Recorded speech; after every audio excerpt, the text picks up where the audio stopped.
Good afternoon and welcome to our news for today. Israeli war jets continue bombarding Gaza Strip, killing 15 Palestinians so far and wounding more than 120 others, mostly women and children.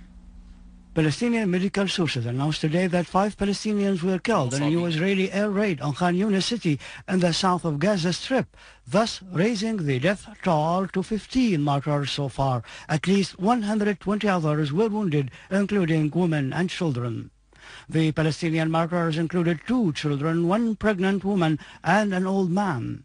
More than 25 children, 17 women and 11 elderly persons were wounded.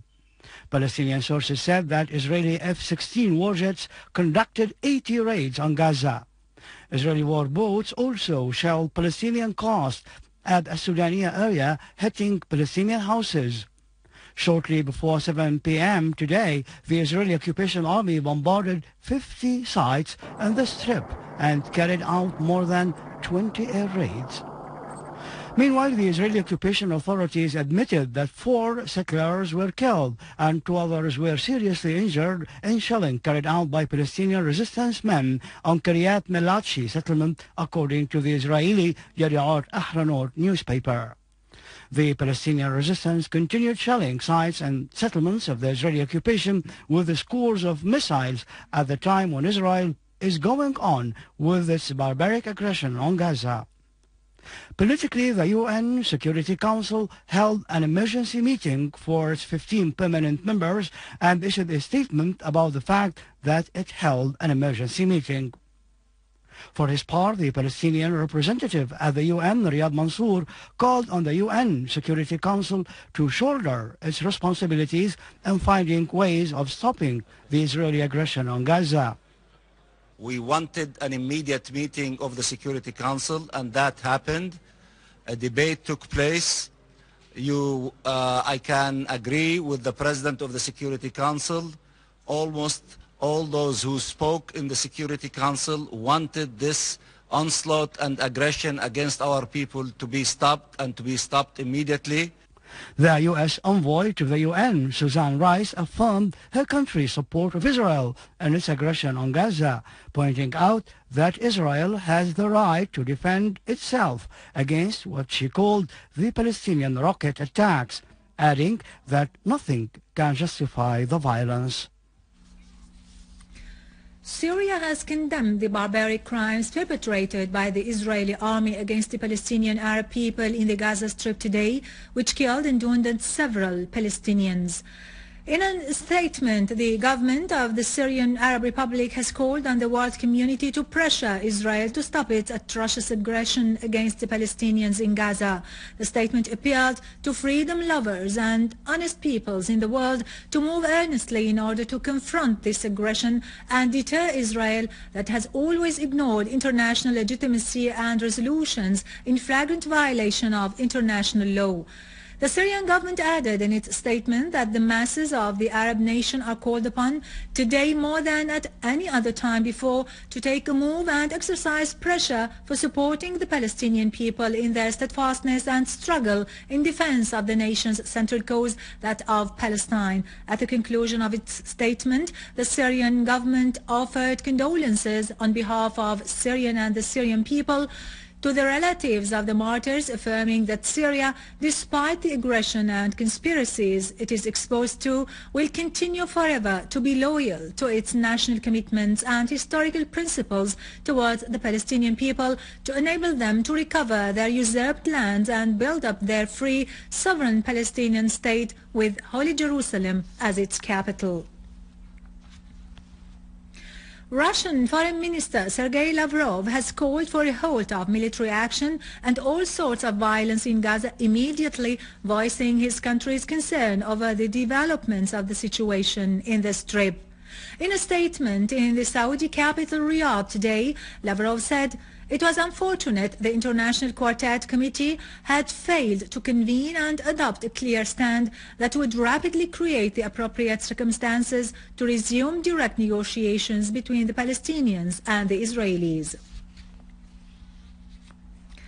Iran today condemned the Israeli aggression on the Gaza Strip, branding it as systematic terrorism. Iranian Foreign Ministry spokesman Ramin Mehmatprest has been quoted as expressing his country's strong denunciation of the Israeli crimes committed against the innocent Palestinian people, calling on the non-aligned countries to shoulder their responsibilities towards the Palestinians, particularly those who live in Gaza, through severing the relations with the Israeli entity. On its part, China expressed extreme concern over the Israeli aggression carried out on a wide scale against the Gaza Strip.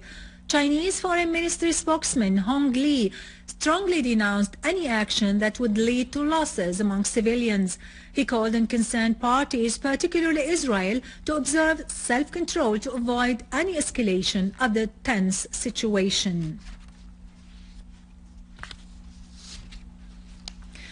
Meanwhile, scores of Palestinians were wounded following attacks by Israeli troops in different villages and towns across the West Bank, in which independence rallies were held to mark the Palestinian Youth Day. Israeli troops deployed thousands of soldiers in an attempt to prevent Palestinians from taking part in these rallies. Palestinian news agencies said that Israeli occupation authorities blocked the roads and set up many barricades at the main entrances of Palestinian cities and towns.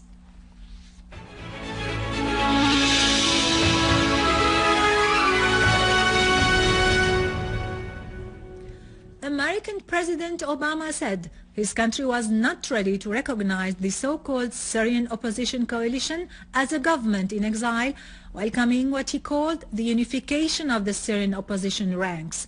Obama talked about differences with his French counterpart, François Hollande, who had recognized the Doha coalition as the only representative of the Syrian people.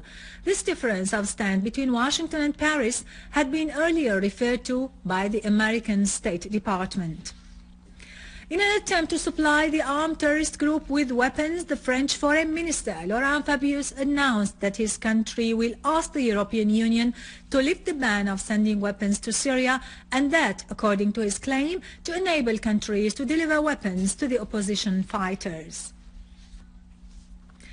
An army unit today clashed with a terrorist group in At-Tadamun neighborhood in Damascus, killing many of them and confiscating their weapons. Several terrorists were also eliminated near Al-Maliki Street. Their weapons and ammunition were seized. A field hospital was found near Al-Nujum Cinema that contained quantities of medical equipment and medicines stolen from public and private hospitals. A unit of our armed forces clashed with the remnants of terrorist groups around the city of Harasta and its neighborhoods in Damascus countryside. These terrorist groups has been assaulting citizens and their properties and damaging state institutions. The army unit wiped out many of those who were known for their terrorist and criminal acts in the city. An official source said to news correspondent that a number of the most dangerous terrorists were killed, and many of them were identified, including Murshid Mahmoud Mdallal, the leader of what is called the Harasta Coordinate, and the terrorists Rakan al-Mawla, Bashar Dib al-Ajwa, and Mustafa Azzuddin from the so-called Fath al-Islam Brigade, in addition to terrorist Muhammad al-Masri, Muhammad Dib Hassoun, and Noor Sulaiman Durra. Our armed forces today eliminated several terrorists in Deir ez-Zor and its suburbs. A terrorist gathering was attacked in Al-Bukamal. Several gunmen were killed and others were injured. In Al-Ardi and Al-Jubayla neighborhoods in Deir ez-Zor, an army unit clashed with a terrorist group, inflicting on them heavy losses.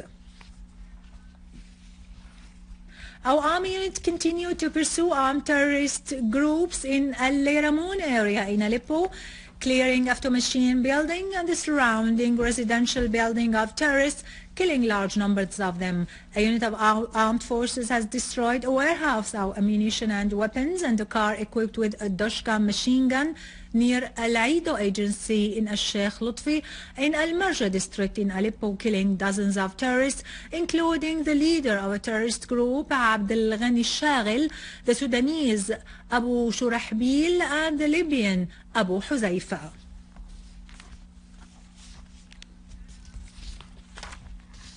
22 citizens who had been involved in recent events in Hama but committed no acts of killing have been released.